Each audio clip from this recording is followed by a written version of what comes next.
શ્રી સ્વામિનારાયણ સંસ્કાર મંદિર માંજલપુર વડોદરા આયોજિત માંજલપુરમાં આજે શાકોત્સવ યોજાયો। આજથી 200 વર્ષ પૂર્વ સ્વામિનારાયણ સંપ્રદાયના ભગવાન સ્વામિનારાયણ લોયા ગામ ખાતે રીંગણનું શાક અને બાજરીના રોટલા તેમના સ્વહસ્તે બનાવીને હરિભક્તોને પ્રેમપૂર્વક ભોજન કરાયું હતું। 200 વર્ષ પૂર્વે શરૂ થયેલા પરંપરા આજે આધુનિક યુગમાં પણ સ્વામિનારાયણ સંપ્રદાયના ભગવાન સ્વામિનારાયણના ભાવ સાથે સતત આગળ વધી રહી છે। જુઓ, સ્વામિનારાયણ સંપ્રદાયનો વિશેષ શાકોત્સવ ઉજવાયો હતો।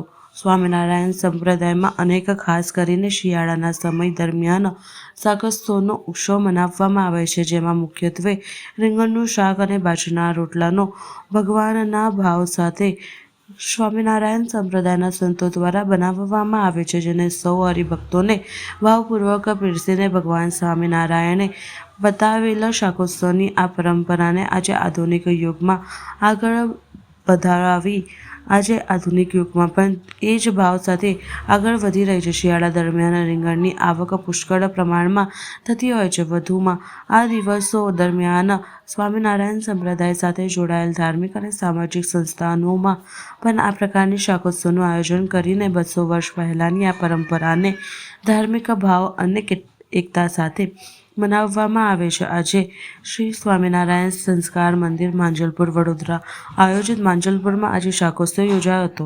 માંજલપુર મણિનગર ગરબા ગ્રાઉન્ડ ખાતે આજે રવિવારે દિવ્ય ભવ્ય શાકોત્સવમાં 440 જેટલા સંતો સહિત 8000 સત્સંગીઓ ઉપસ્થિત રહ્યા હતા। શાકોત્સવના પ્રેરક શાસ્ત્રી શુક વલ્લભદાસ સ્વામીએ ઉલ્લેખ્યું હતું કે શ્રીહરિની સ્મૃતિને તાજી કરતા શાકોત્સવમાં 700 કિલો રીંગણ, 500 કિલો અન્ય શાકભાજી, 500 કિલો રોટલા, વઘારેલી કાજુ ખીચડી કઢી સહિત અન્ય વ્યંજનોનો પ્રસાદ ભક્તોને પીરસવામાં આવ્યો હતો। વધુમાં પરમ પૂજ્ય શ્રી શુક વલ્લભદાસજી સ્વામીએ જણાવ્યું હતું કે જય સ્વામિનારાયણ। આજરોજ વડોદરા માંજલપુર મુકામે શ્રી સ્વામિનારાયણ મંદિર સંસ્કારધામ દ્વારા દિવ્ય અને ભવ્ય શાકોત્સવનું આયોજન થયું।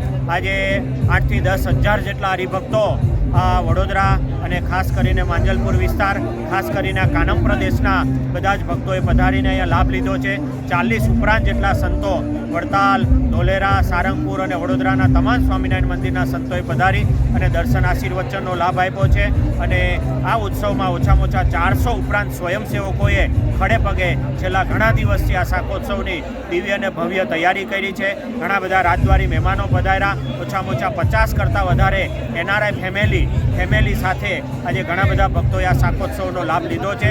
તો શ્રી સ્વામિનારાયણ મંદિર દ્વારા ધોલેરા મંદિરના 200 વર્ષ અને વાડી સ્વામિનારાયણ મંદિરના 150 વર્ષ નિમિત્તે આ સત્સંગ સભા, મહાસંમેલન અને સાથે દિવ્ય શાકોત્સવનું આ સુંદર મજાનું આયોજન થયું। એમાં આજે ઘણા બધા ભક્તોએ લાભ લઈ અને પોતાની ધન્યતા અનુભવી છે। જય સ્વામિનારાયણ। પરંપરા આજે પણ સ્વામિનારાયણ સંપ્રદાયમાં થાય છે। શિયાળા